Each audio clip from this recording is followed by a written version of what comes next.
फक्त संवाद व अभ्यासासाठी करा. मोबाईलचा अतिवापर आपल्या आरोग्यास धोकादायक आहे. पाठ ऐकताना शक्यतो हेडफोनचा वापर करा. स्क्रीन व डोळे यात योग्य ते अंतर ठेवा. आपल्या शिक्षकांनी प्रत्यक्ष शिकविलेला पाठ सर्वोत्तम असतो, तेथे थेट संवाद होतो. कृपया व्हिडिओ आवडल्यास सबस्क्राईब व बेल आयकॉन प्रेस करा. इतर मित्रांनाही लिंक पाठवा. धन्यवाद.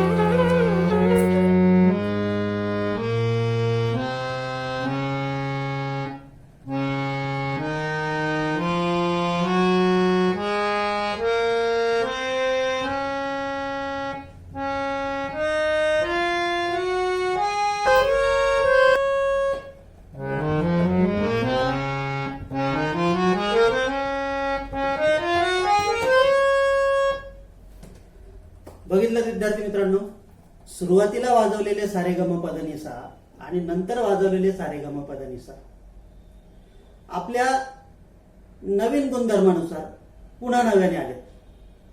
हे आवर्ती या शब्दाशी संबंधित आहे. आणखी एक उदाहरण आपण घेऊया. आपल्या समोर दिसणारं हे घड्याळ, येथे 12वर असणारा काटा हा ठराविक काळानंतर ठराविक वेळेनंतर पुन्हा 12वर येणार आहे. हे आवर्ती या शब्दाशी संबंधित आहे. किंवा आणखी एक दुसरं उदाहरण आपण बघूया. दोलक किंवा झाडावर धोका घेणारा मुलगा किंवा मुलगी हा ठराविक काळानंतर पुन्हा त्या ठिकाणी येत असतो. हे देखील आवर्ती या शब्दाशी संबंधित आहे. तर आवर्ती म्हणजे काय की एखादी बाब आपल्या नवीन गुणधर्मासह पुन्हा येणे, याला आवर्ती असं म्हणतात. विद्यार्थी मित्रांनो, निसर्गामध्ये मूळ रूपामध्ये आढळणारे जे पदार्थ आहेत, उदाहरणार्थ ऑक्सिजन, हायड्रोजन, नायट्रोजन, सोने, चांदी, अतिशय मूळ रूपामध्ये जे आढळतात त्यांना आपण मूलद्रव्ये म्हणतो. आणि आतापर्यंत अशा एकूण 118 मूलद्रव्यांचा शोध लागलेला आहे. ही 118 मूलद्रव्य आणि त्यापासून तयार होणारी लाखो प्रकारचे संयुग यांचा अभ्यास करणं सोपं जावं यासाठी या मूलद्रव्यांचे वर्गीकरण करण्याची गरज भासली. आणि ह्या मूलद्रव्यांच्या वर्गीकरणाचा अभ्यास करत असताना त्या वेळच्या शास्त्रज्ञांना असं आढळलं की मूलद्रव्याची मांडणी ही त्याच्या अणुवस्तुमानाच्या किंवा अणुअंकाच्या चढत्या क्रमाने जर केली तर ठराविक अंकांनंतर त्या मूलद्रव्यांच्या गुणधर्मांमध्ये सारखेपणा येतो, म्हणजे आवर्तीपणा आढळतो. मग विद्यार्थी मित्रांनो, आपण आजच्या या पाठामध्ये मूलद्रव्याचे आवर्ती वर्गीकरण कशा पद्धतीने केले गेले आहे आणि त्यासाठी कोणकोणत्या शास्त्रज्ञांनी काय काय योगदान दिलेलं आहे ते आपण या पाठामध्ये बघणार आहोत. त्यामध्ये आपण डोबेरायनर यांनी शोधून काढलेली त्रिके, त्याच्यात पुढे बदल झाला. न्यूलँड्स यांनी शोधून काढलेली अष्टकाचा नियम, त्याच्यात पुढे बदल झाला. मेंडेलीव यांनी मांडली आवर्त सारणी, त्याच्यामध्ये पुन्हा हेनरी मोसले यांनी अभ्यास करून पुन्हा बदल केले. आणि आज रोजी आपल्याला माहिती असलेली आधुनिक आवर्त सारणी, या सगळ्यांचा अभ्यास आपण या पाठामध्ये करणार आहोत. अगोदर आपण बघूया डोबेरायनरची त्रिके, यापासून सुरुवात करू. त्रिके याचा अर्थ होतो तिघांचा गट. आणि डोबेरायनर हे नाव आहे एका जर्मन वैज्ञानिकांचं. आपण या फोटोमध्ये जे बघत आहात ते आहेत जर्मन वैज्ञानिक डोबेरायनर. आता डोबेरायनर यांनी मूलद्रव्यांचा अभ्यास करताना त्यांना काय आढळलं ते आपण प्रत्यक्ष या तक्त्याद्वारे बघूया. सगळ्यात अगोदर त्यांनी काय केलं की 1817 पर्यंत त्यांना जेवढी मूलद्रव्य माहिती होती त्या सगळ्या मूलद्रव्यांची मांडणी ही अणुवस्तुमानांच्या चढत्या क्रमाने केली. आता अणुवस्तुमानांक म्हणजे काय, तर त्या अणूमध्ये असणाऱ्या सर्व प्रोटॉन आणि न्यूट्रॉनची बेरीज म्हणजे अणुवस्तुमान होय. आता यामध्ये आपण पहिलं उदाहरण बघूया. लिथियम, सोडियम आणि पोटॅशियम. यामध्ये लिथियमचा अणुवस्तुमान आहे 6.9. या गटामधला तिसरं मूलद्रव्य पोटॅशियमचं अणुवस्तुमान आहे 39.1. आणि या लिथियमची आणि पोटॅशियमची अणुवस्तुमानांची जर सरासरी आपण काढली तर ती येते 23. आणि 23 हे अणुवस्तुमान आहे सोडियमचं, म्हणजे या मधल्या मूलद्रव्या इतकं. आता ह्या एकाच उदाहरणाच्या बाबतीत डोबेरायनर यांना हे आढळलं असं नाही. आणखी आपण दुसरं उदाहरण बघू शकतात. कॅल्शियम, स्ट्रॉन्शियम आणि बेरियम. यामध्ये कॅल्शियमचं आणि बेरियमचा या दोघांच्या अणुवस्तुमानांची जर आपण सरासरी काढली तर ती येते स्ट्रॉन्शियमच्या अणुवस्तुमाना इतकी. तिसरं उदाहरण पण बघूया आपण. क्लोरीन, ब्रोमीन आणि आयोडीन. या क्लोरीनचं अणुवस्तुमान आणि आयोडीनचं अणुवस्तुमान या दोघांच्या अणुवस्तुमानांची सरासरी येते ही ब्रोमीनच्या अणुवस्तुमाना इतकी. म्हणजेच डोबेरायनर यांनी असं शोधून काढलं की मधल्या मूलद्रव्याचं अणुवस्तुमान हे अंदाजे इतर दोन मूलद्रव्यांच्या अणुवस्तुमानांच्या सरासरी इतकं असतं. म्हणजे तीन तीन मूलद्रव्यांच्या गुणधर्माच्या बाबतीमध्ये आपल्याला त्यांना हे जे आढळलेलं होतं म्हणून त्याला नाव दिलेलं होतं डोबेरायनरची त्रिके. अर्थात त्या काळामध्ये माहिती असलेल्या सर्व मूलद्रव्यांचं वर्गीकरण डोबेरायनरच्या त्रिकामध्ये होऊ शकलं नाही हे सत्य होतं. परंतु बहुतांशी मूलद्रव्यांच्या बाबतीत मात्र हे डोबेरायनरच्या त्रिकांचा जो गुणधर्म त्यांनी मांडलेला होता हा सत्य ठरत होता. डोबेरायनर यांच्यानंतर मूलद्रव्यांचा खऱ्या अर्थाने अभ्यास करणारे शास्त्रज्ञ होते जॉन न्यूलँड्स. हे एक इंग्लिश वैज्ञानिक की ज्यांनी 1866 मध्ये न्यूलँड्स यांना त्या काळामध्ये माहिती असणाऱ्या सर्व मूलद्रव्यांची मांडणी ही पुन्हा डोबेरायनर प्रमाणेच अणुवस्तुमानांच्या चढत्या क्रमाने केली. जसं डोबेरायनर यांना 3 मूलद्रव्यांच्या बाबतीमध्ये गुणधर्म आढळलेला होता तसं न्यूलँड्स यांना मात्र अधिकच्या मूलद्रव्यांच्या बाबतीमध्ये काही गुणधर्म आढळलेले होते. म्हणजे त्यांना असं दिसलं की प्रत्येक 7 मूलद्रव्यानंतर येणारं 8वं मूलद्रव्य हे पहिल्या मूलद्रव्यासारखे त्याचे गुणधर्म असतात. हे समजून घेण्याअगोदर आपण भारतीय संगीतामधले हे काही मुख्य 7 स्वर ते ऐकूया.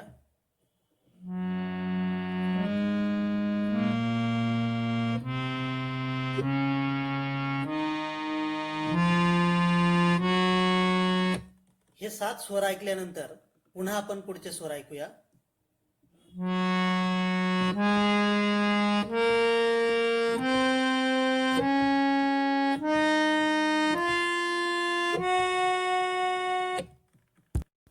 आता सारेगम पधनिसा हे जसे भारतीय संगीत प्रणालीमधले स्वर आहेत तसे पाश्चात्य संगीत प्रणालीमध्ये स्वर आहेत ते आपण बघूया. डो रे मी फा सो ला टी, डो रे मी फा सो ला टी. अरे अरे, माझा आवाज फार घाण आहे, तुमचा आवाज खूप छान आहे मित्रांनो. पण आता तुम्ही म्हणणार या संगीतातल्या स्वरांचा आणि न्यूलँड्सचा काय संबंध बुवा? तर त्याचा संबंध असा आहे की ह्या संगीतामध्ये जे 7 स्वर आहेत, सप्तक ज्याला नाव आहे अष्टक, ऑक्टेव्हज, तर ह्या संगीतातल्या अष्टकांप्रमाणेच न्यूलँड्स यांना असं आढळलं की दिलेल्या मूलद्रव्यांची मांडणी ही अणुवस्तुमानांच्या चढत्या क्रमाने जर केली तर पहिल्या मूलद्रव्याचे गुणधर्म हे त्याच्यानंतर क्रमाने येणाऱ्या 8व्या मूलद्रव्यासारखे असतात. म्हणजे आपण या तक्त्याद्वारे प्रत्यक्षात बघूया की फ्लोरीन आणि त्याच्यानंतर 7 मूलद्रव्यानंतर येणारा 8वं मूलद्रव्य हे क्लोरीन. म्हणजे फ्लोरीनचे आणि क्लोरीनचे गुणधर्म यांच्या बाबतीमध्ये बरंच साम्य आढळतं. सोडियम नंतर येणारा 8वं मूलद्रव्य आहे पोटॅशियम किंवा पोटॅशियम नंतर येणारा 8वं मूलद्रव्य आहे कॉपर. यांच्या बाबतीमध्ये सुद्धा मूलद्रव्यांच्या बाबतीमध्ये आपल्याला गुणधर्मांचा काही सारखेपणा आढळतो. म्हणजेच याची ही तुलना आहे ही न्यूलँड्स यांनी संगीतातल्या अष्टकाशी केलेली आहे आणि म्हणून ह्या मूलद्रव्यांच्या मांडणीला नाव दिलेलं होतं न्यूलँड्सची अष्टके. पुढील शास्त्रज्ञांना अभ्यास करण्यासाठी न्यूलँडची अष्टके ही खूप कामात आली. पण न्यूलँडच्या अष्टकामध्ये ज्या काही त्रुटी आढळून आलेल्या होत्या ते आपण बघूया. आता हा नियम फक्त कॅल्शियम पर्यंतच लागू होता.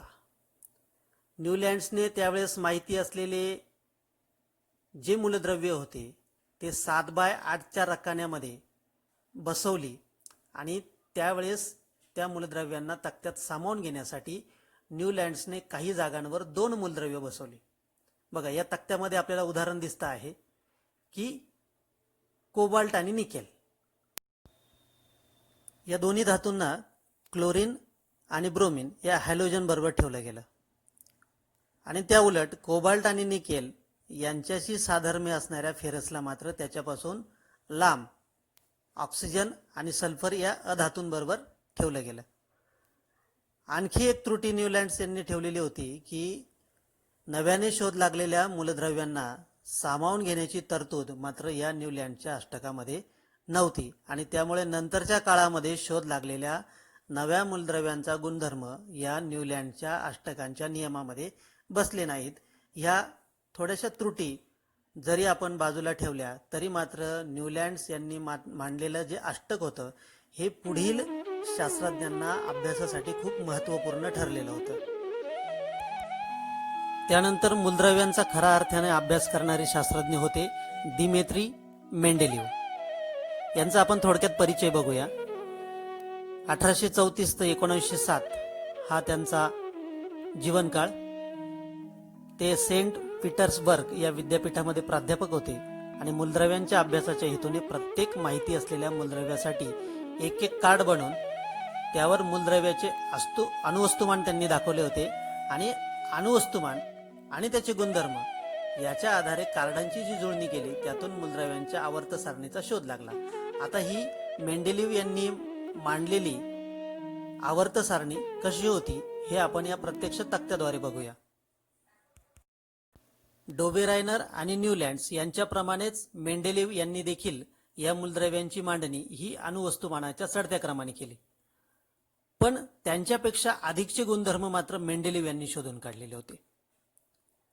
म्हणजे त्यांनी असं शोधून काढलं की मूलद्रव्यांच्या हायड्रोजन आणि ऑक्सिजन बरोबर झालेल्या हायड्राइड आणि ऑक्साईड संयुगांची रेणुसूत्र हे रासायनिक गुणधर्म आणि मूलद्रव्यांचे आणि त्याचबरोबर हायड्राइड व ऑक्साईड या संयुगांचे द्रवणांक असतील किंवा उत्कलनांक असतील किंवा त्यांची घनता असेल हे सगळे भौतिक गुणधर्म सुद्धा त्यांचे विचारात घेतले आणि त्यावरून असा निष्कर्ष काढला की ठराविक अवधीनंतर भौतिक आणि रासायनिक गुणधर्मामध्ये सारखेपणा आलेला असतो.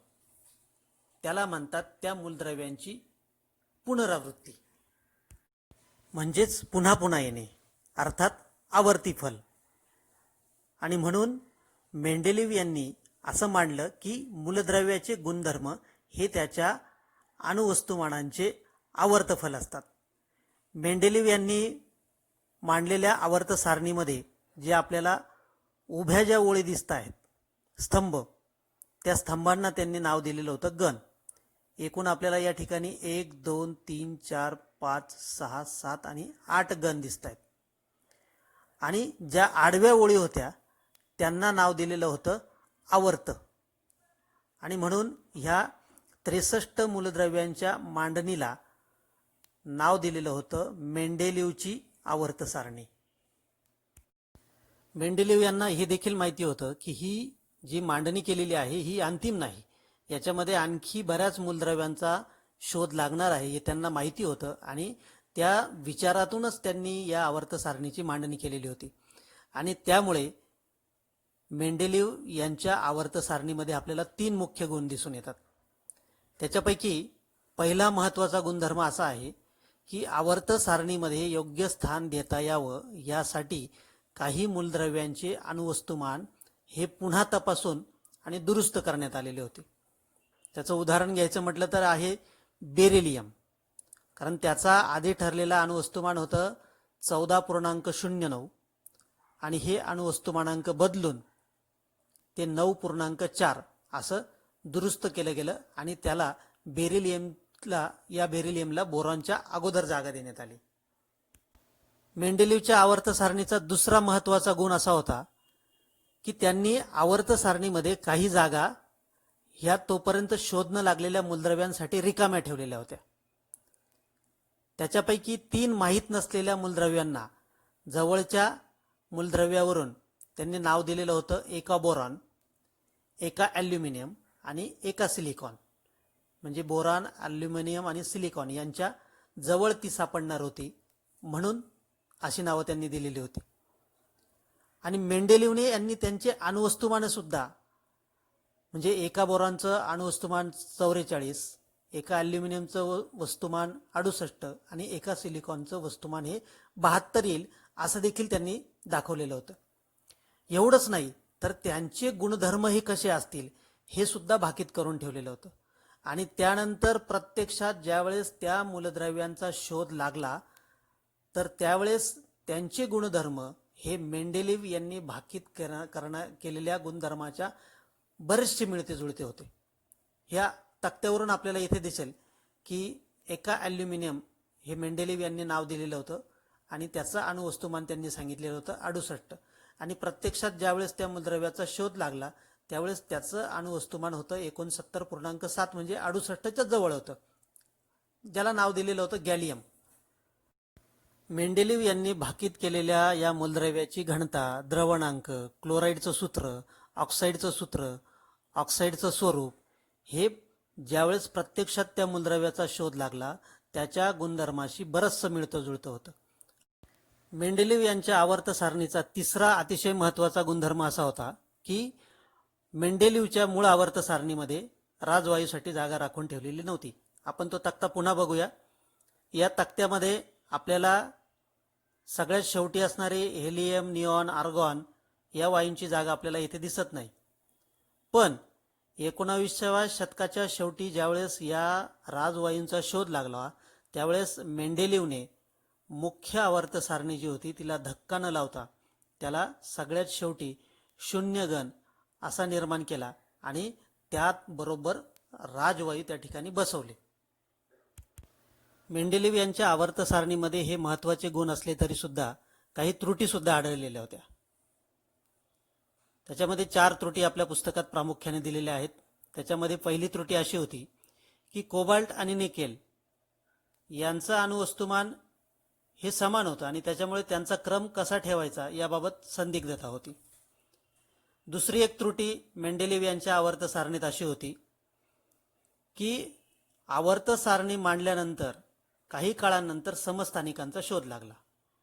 आता ह्या समस्थानिकांचे रासायनिक गुणधर्म सारखे होते पण अणुवस्तुमान मात्र वेगवेगळा होता आणि त्याच्यामुळे मेंडेलिव्हच्या आवर्त सारणीमध्ये हे समस्थानिक कशा पद्धतीने ठेवायचे याचं एक मोठं आव्हान होतं. त्यानंतर एक तिसरी त्रुटी आढळलेली होती की वाढत्या अणुवस्तुमानाप्रमाणे मांडलेल्या मूलद्रव्यांच्या अणुवस्तुमानामधील वाढ हे नियमित दराने होत दिसत नाही आणि त्याच्यामुळे 2 जड मूलद्रव्ये जर असतील तर त्याच्यामध्ये किती मूलद्रव्यांचा शोध लागेल याचं भाकीत करणं मेंडेलिव्हच्या आवर्त सारणीत त्या नियमानुसार शक्य झालेलं नव्हतं. मेंडेलिव्ह यांच्या आवर्त सारणीमध्ये एक चौथी महत्त्वाची त्रुटी होती आणि ती म्हणजे हायड्रोजनच्या स्थानाबाबत. आपण हा जसा जो तक्ता बघत आहोत याच्यामध्ये आपल्याला दिसतं की हायड्रोजनची क्लोरीन बरोबर रासायनिक अभिक्रिया आणि सोडियम या अल्कधातूची क्लोरीन बरोबर रासायनिक अभिक्रिया ही सारख्याच पद्धतीने होते आहे. त्याचप्रमाणे हायड्रोजनची ऑक्सिजन बरोबर रासायनिक अभिक्रिया किंवा सोडियम या अल्कधातूची ऑक्सिजन बरोबरची रासायनिक अभिक्रिया ही सारख्याच पद्धतीने होते आहे. म्हणजेच हायड्रोजन आणि अल्कली धातू यांच्यामध्ये आपल्याला काहीतरी सारखेपणा दिसतो आहे. त्यानंतर आणखी एक आपल्याला एक उदाहरण इथे बघायला मिळतं आहे की हायड्रोजन आणि क्लोरीन यांची रेणुसूत्र आपल्याला सारखे दिसतात, किंवा हायड्रोजन आणि क्लोरीन यांची धातूबरोबर जी संयुगे तयार होतात ती देखील आपल्याला सारखी वाटतात. हायड्रोजन आणि क्लोरीन यांचं अधातूंबरोबर तयार झालेली जी संयुग आहेत ती देखील आपल्याला सारखी वाटतात. म्हणजे हायड्रोजन आणि क्लोरीन असेल किंवा फ्लोरीन, ब्रोमीन, आयोडीन यासारख्या हॅलोजनांमधील आणि हायड्रोजनचं आपल्याला साम्य दिसून येतं. आणि त्यामुळे हायड्रोजनचं स्थान हे अल्कलीच्या गटात आहे की हॅलोजनांच्या गटात आहे हे ठरवता येत नाही. म्हणून मेंडेलिव्हच्या आवर्त सारणीमधील ह्या 4 त्रुटी आपल्याला दिसतात. मित्रांनो, आत्तापर्यंत अभ्यासलेले डोबेरायनर, न्यूलँड्स, मेंडेलिव्ह या शास्त्रज्ञांनी आपापल्या पद्धतीने आवर्त सारणी मांडताना अणुवस्तुमानाचा विचार केलेला होता. अणुवस्तुमान म्हणजेच त्या अणूमधील प्रोटॉन आणि न्यूट्रॉन यांची बेरीज. पण या विज्ञानाच्या जगाला जसजसं अणूच्या अंतरंगाविषयी आणखी नवीन माहिती मिळाली, ती म्हणजे अणूच्या अंतरंगात, अणूच्या केंद्रकात इलेक्ट्रॉन्स पण असतात. आपल्याला जे दिसत आहेत ते इंग्लिश वैज्ञानिक हेनरी मोझले यांनी 1913 मध्ये एक एक्स-रे नलिका वापरून आणि प्रयोग केल्यानंतर असं दाखवून दिलं की मूलद्रव्याचा अणुअंक, की जो झेड या कॅपिटल झेड या अक्षराने दाखवला जातो, हा अणुअंक त्या मूलद्रव्याच्या अणुकेंद्रकावरील धनप्रभार असतो, किंवा त्याची प्रोटॉनची संख्या म्हणजेच अणुअंक असं त्यांनी मांडलं. आणि त्यामुळे अणुवस्तुमानापेक्षा मूलद्रव्याचा अधिकचा मूलभूत गुणधर्म जो आहे तो अणुअंक आहे हे लक्षात आलं. आणि त्यामुळे जे आपण अगोदर आता मेंडेलिव्हची जी आवर्त सारणी बघितलेली होती त्या नियमात बदल करून आणि त्यांनी आधुनिक आवर्त नियम मांडला गेला, तो असा की मूलद्रव्याचे गुणधर्म हे त्याच्या अणुअंकाचे आवर्ती फल असतात. म्हणजे आतापर्यंत आपण 3 शास्त्रज्ञांच्या बाबतीत बघितलं की मूलद्रव्याचे गुणधर्म हे त्याच्या अणुवस्तुमानाचे आवर्ती फल होते. पण आधुनिक आवर्त नियमामध्ये फरक हा झाला की मूलद्रव्याचे गुणधर्म हे त्याच्या अणुअंकाचे आवर्ती फल असतात. आधुनिक आवर्त सारणी म्हणजेच आवर्त सारणीचं दीर्घरूप कसं असतं ते आपण बघूया. त्या अगोदर आधुनिक आवर्त सारणीची व्याख्या. मूलद्रव्याची मांडणी ही त्याच्या अणुअंकाच्या चढत्या क्रमाने केल्यावर मूलद्रव्याचे जे वर्गीकरण मिळतं ते म्हणजे आधुनिक आवर्त सारणी.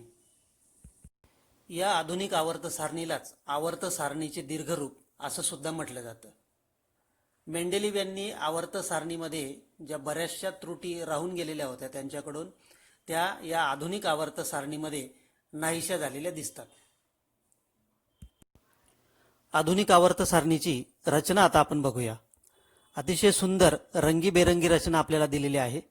या सर्व मूलद्रव्यांचा अभ्यास करणं सोपं जावं म्हणून आपल्याला त्यामध्ये काही खंड पण पाडलेले आहेत.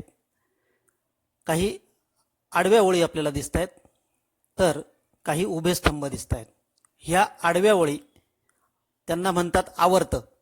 असे एकूण 7 आवर्त आपल्याला दिसतात. आणि उभे स्तंभ त्यांना म्हणतात गण. असे 18 गण आपल्याला या आवर्त सारणीमध्ये दिसत आहेत.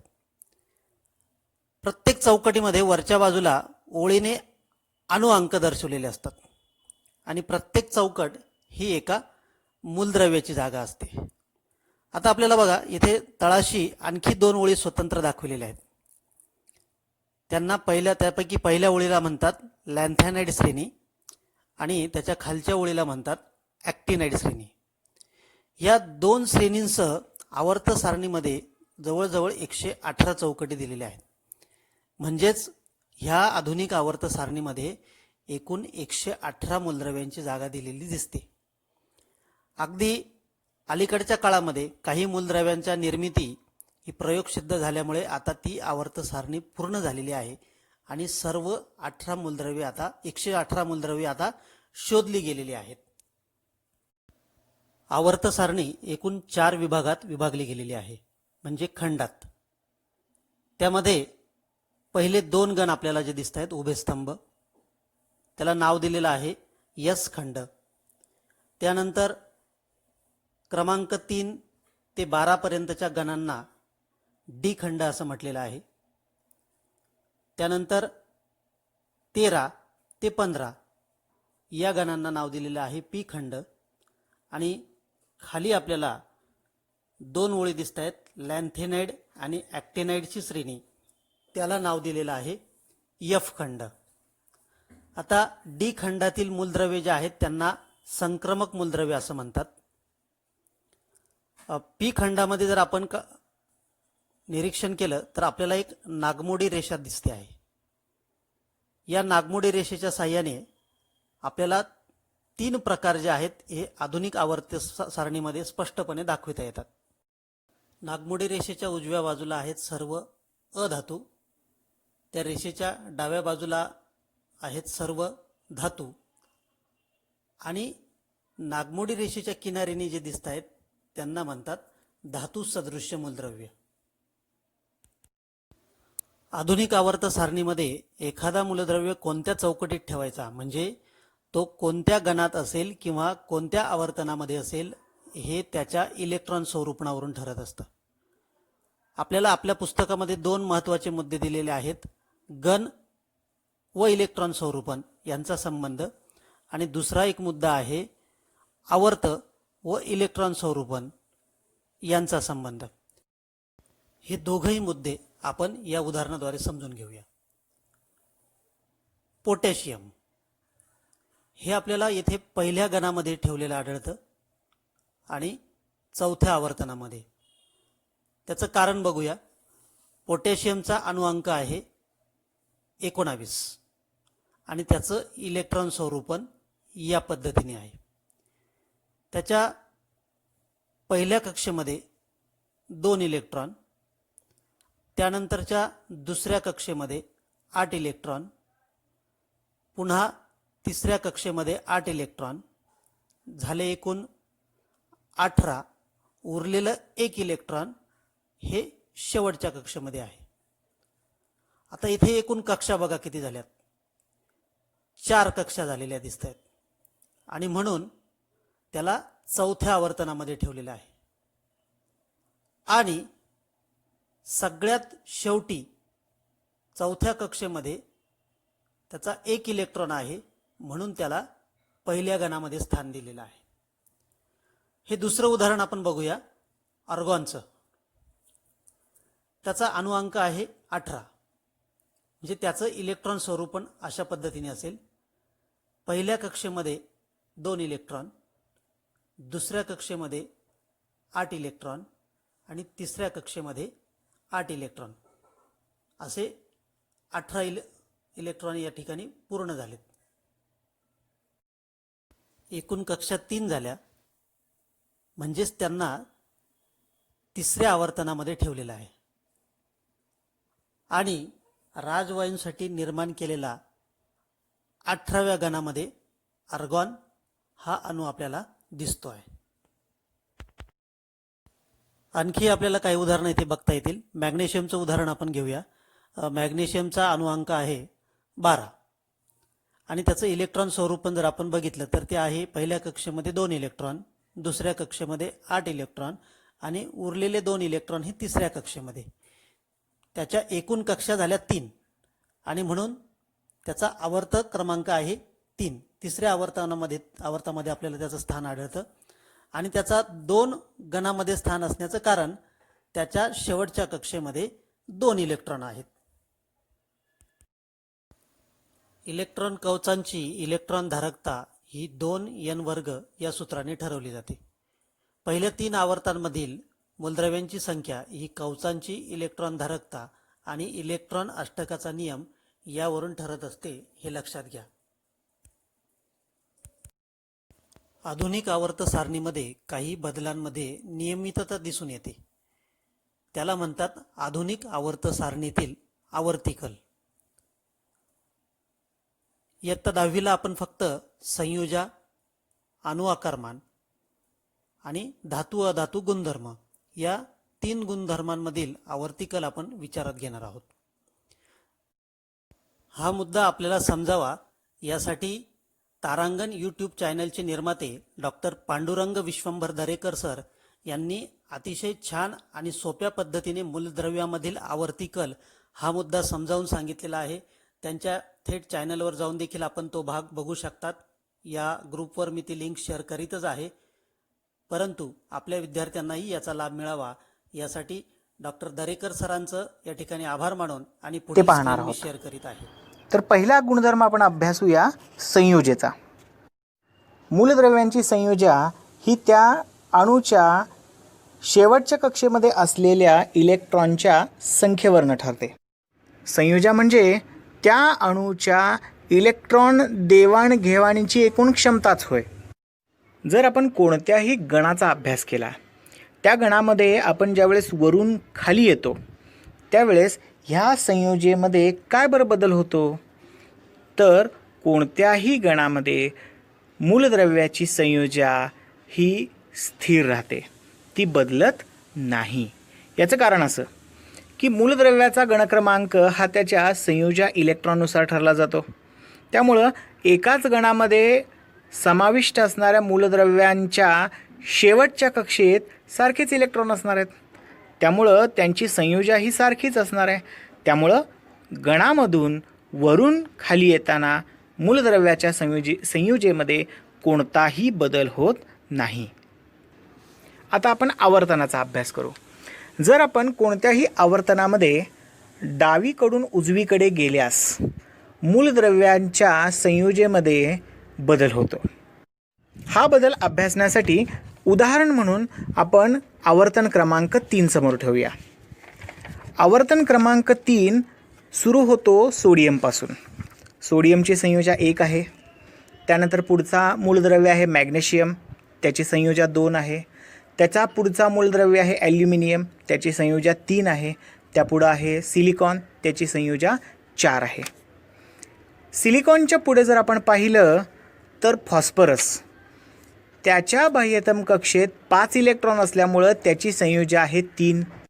त्यापुढील मूलद्रव्य म्हणजे सल्फरची संयोजा आहे 2. त्यापुढील मूलद्रव्य क्लोरीन, त्याची संयोजा आहे 1. आणि सगळ्यात शेवटी आहे आर्गॉन, त्याची संयोजा आहे 0. याचा अर्थ आवर्तनामध्ये डावीकडून उजवीकडे गेल्यास संयोजा हळूहळू 4 पर्यंत वाढते, नंतर ती कमी होऊन शेवटी 0 होते. आता आपण अणूचा आकार हा दुसरा गुणधर्म बघू. अणूचा आकार कसा ठरवला जातो? अणूचा आकार हा त्याच्या त्रिज्येवरून ठरला जातो. आता अणूची त्रिज्या म्हणजे काय? तर अणूची त्रिज्या म्हणजे अणूचे केंद्रक आणि त्या अणूमधील बाह्यतम कक्षेतलं अंतर म्हणजे अणूची त्रिज्या होय. चला तर मग या अणूच्या आकारामध्ये गणात आणि आवर्तनात कसा बदल होतो ते अभ्यासू. सर्वप्रथम आपण गणामध्ये वरून खाली आल्यास अणूच्या आकारामध्ये काय बदल होतो ते अभ्यासू. उदाहरणासाठी आपण गण क्रमांक 1 बघूया. गण क्रमांक 1ची सुरुवात हायड्रोजनपासून होते. हायड्रोजनकडं 1 कक्षा आहे. त्यानंतर येतो लिथियम, लिथियमकडं 2 कक्षा आहेत. त्यानंतर सोडियम ज्याच्याकडे 3 आणि पोटॅशियम ज्याच्याकडे 4 कक्षा आहेत. याचा अर्थ असा, जर आपण गणात वरून खाली आलो तर नवीन कक्षांची वाढ झालेली दिसून येते. नवीन कक्षा वाढल्या याचा अर्थ अणूच्या केंद्रकातील आणि शेवटच्या कक्षेमधील अंतर वाढलं. याचा अर्थ गणात वरून खाली आलो तर अणूचा आकार वाढत जातो. आता हाच कल आवर्तनात कसा दिसून येतो ते आपण पाहूया. उदाहरणासाठी पुन्हा आपण आवर्तन क्रमांक 3 पाहू. आवर्तन क्रमांक 3ची सुरुवात सोडियमने होते. सोडियमकडं एकूण 11 इलेक्ट्रॉन आहेत. जसे जसे आपण या आवर्तनामध्ये डावीकडून उजवीकडे जाऊ तसे तसे शेवटच्या कक्षेतील इलेक्ट्रॉनची संख्या वाढत जाते. याचा अर्थ कक्षेमध्ये वाढ न होता इलेक्ट्रॉनच्या संख्येमध्ये वाढ होते. ही इलेक्ट्रॉनची संख्या वाढल्यामुळं धनप्रभारित केंद्रक आणि ऋणप्रभारित इलेक्ट्रॉन ह्यांच्यामधील आकर्षण बलही वाढते. आणि हे आकर्षण बल वाढल्यामुळं अणूचा आकार कमी होत जातो. थोडक्यात कोणत्याही आवर्तनामध्ये जर आपण डावीकडून उजवीकडे गेलो तर अणूच्या आकारात घट झालेली आपल्याला दिसून येते. आता आपण आवर्त सारणीमध्ये धातू गुण आणि अधातू गुण ह्यांच्यामध्ये काय बदल होतो ते अभ्यासूया. सर्वप्रथम आपण जाणार आहोत गणामध्ये. जर आपण कोणत्याही गणामध्ये पाहिलं तर वरून खाली आल्यास अणूचा आकार वाढलेला दिसतो. म्हणजेच अणूचे केंद्रक आणि त्याच्या बाह्यतम कक्षेतील इलेक्ट्रॉनचं अंतर वाढतं. या अशा इलेक्ट्रॉनचं केंद्रकासोबत असणारं जे आकर्षण बल असतं ते क्षीण असणार आहे आणि साहजिकच असे इलेक्ट्रॉन सहजासहजी दिले जाणार आहेत. त्यामुळं गणात वरून खाली आल्यास धातू गुण वाढलेला दिसतो. धातू गुण म्हणजे काय तर इलेक्ट्रॉन देण्याची प्रवृत्ती होय. जसं जसं गणामध्ये आपण वरून खाली येऊ तसं तसं इलेक्ट्रॉन देण्याची प्रवृत्ती वाढते. याचा अर्थ धातू गुण वाढतो. आता आवर्तनात काय होतं? आवर्तनात आपण डावीकडून उजवीकडे गेल्यास अणूचा आकार कमी होतो. याचा अर्थ अणूचे केंद्रक आणि त्याच्या बाह्यतम कक्षेतील इलेक्ट्रॉन यांच्यातलं अंतर कमी होतं. साहजिकच आकर्षण बल वाढल्यामुळं इलेक्ट्रॉन देण्याची प्रवृत्ती घटते आणि इलेक्ट्रॉन स्वीकारण्याची प्रवृत्ती वाढते. म्हणून आवर्तनात डावीकडून उजवीकडे गेल्यास धातू गुण कमी झालेला दिसतो. आता आपण वळणार आहोत अधातू गुणाकडे. अधातू गुण म्हणजे काय तर मूलद्रव्याची इलेक्ट्रॉन स्वीकारण्याची प्रवृत्ती. जसं आपण पाहिलं गणामध्ये वरून खाली आल्यास इलेक्ट्रॉन देण्याची प्रवृत्ती वाढते. म्हणजेच धातू गुण वाढतो आणि अधातू गुण कमी होतो. आणि आवर्तनामध्ये आपण पाहिलं डावीकडून उजवीकडे जाताना धातू गुण कमी होतो. म्हणजेच अधातू गुण वाढतो. मूलद्रव्यांची इलेक्ट्रॉन स्वीकारण्याची प्रवृत्ती वाढते. म्हणूनच आवर्तनात डावीकडून उजवीकडे गेल्यास इलेक्ट्रॉन स्वीकारण्याची प्रवृत्ती वाढल्याने अधातू गुण वाढलेला दिसून येतो. अशा पद्धतीनं आपण मूलद्रव्यांच्या आवर्ती वर्गीकरणाचा पाठ पूर्ण केलेला आहे. मित्रांनो, हे विश्लेषण तुम्हाला कसं वाटलं हे कमेंटद्वारे जरूर कळवा. हा व्हिडिओ आवडल्यास नक्कीच लाईक, शेअर आणि सबस्क्राईब करा आणि पाठाखालचा स्वाध्याय लिहायला सुरुवात करा. धन्यवाद.